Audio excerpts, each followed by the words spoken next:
aan la aamini karin oo lagu kalsoonaan karin oo jacayl la siin karin oo ixtiraam mudnayn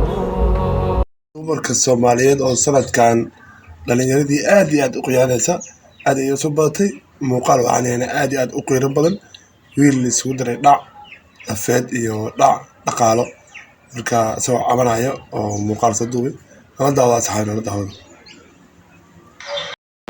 السلام عليكم ورحمة أصحابتي وأنا سلامي وحمانتي يعني ميرميرن قفل بو دونك جو حولي تاريخ مثلا حنون بولي هاي ونولش وكسمرة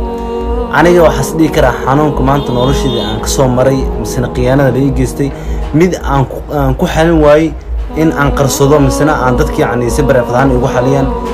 أن أردت سوء أود واين لكن waxaan isku day in arinta alla imaado baraha bulshada si gabadha meeshan kiiga muuqato iski ilaaliyaan rag hadda distiga la sheekeysanayo inay qiyaanay tahay oo ay tahay qof aan la aamini karin oo lagu kalsoonaan karin oo jacayl la siin karin oo ixtiraam mudnayn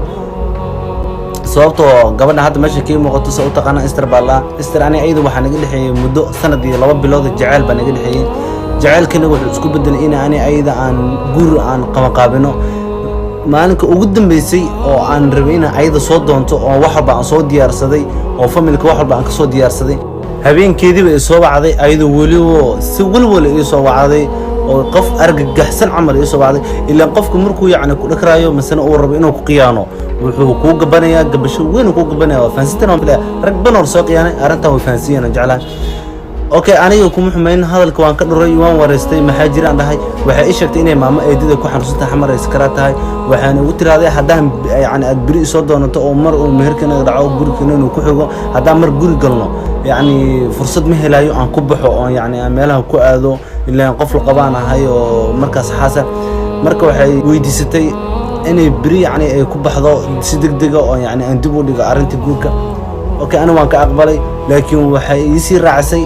inayna heystan lacagta oo ku bixileed eedada ku soo salaamay okay ana kuma xumeyn meherka hadda aad heysid oo ortayna ugu meersatid yani meherkay ka jaro oo lacagtaas lacag yani $400 oo baahanahay oo yani xamar aan ku aado oo ticket aan ku dirto ilaa waxaan ku dhaqaaqo ma hayo maamada hooyo masaakiin waa waxba ima awoodo ii sheegtay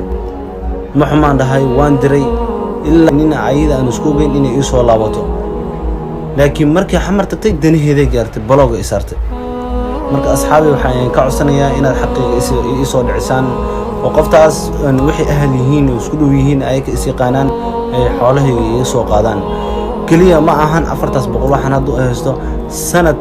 iyo 2 bilood isnaqaanay bil ma dhilin ilaa maalin kamid ah ayada lacag aan u diray oo aan meel aan geenay oo yani wax walba aan ku qarash gareynay ilaa qofka marka jeceshahay waxa rabtaa inaad soo jiidato oo noloshiisa soo dhaweysato waxbana kama hakarinaysa ilaa wax walba easy kuliin samahan ilaa qofka waa jeceshahay noloshiisa rabtaa qofka marka asaga ku qiyaanayna waxaan adiga asiinaysid waxa uu ma arko ilaa wuxuu arkaa wax dhileel ciyaar uu keenay marmarka qaarkood markii la leeyahay wuxuu ka faa'iideystaa daacnimadooda wuxuu ku mudaa doqon asxaabi waxaan ka bariyaa horta arintan aan inta u keenay inaad ii xalisaan oo gabadhaas xoolaha iyo xaqi iga soo dhicisaan hanti badan ay qabtaa gabadhaas oo aan halkan lagu soo koobi karin sanadaha badan way soo bateen in dumarkii qiyaamaha wiilasha Soomaaliyeed waliba naftiisa maadila dhibaato u geystaan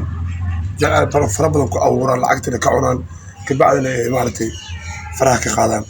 marka asxaabay wala aad iyo aad u xuma walaatla wiilkaas walaalkeena wax ku dhacay aad u xuma walaa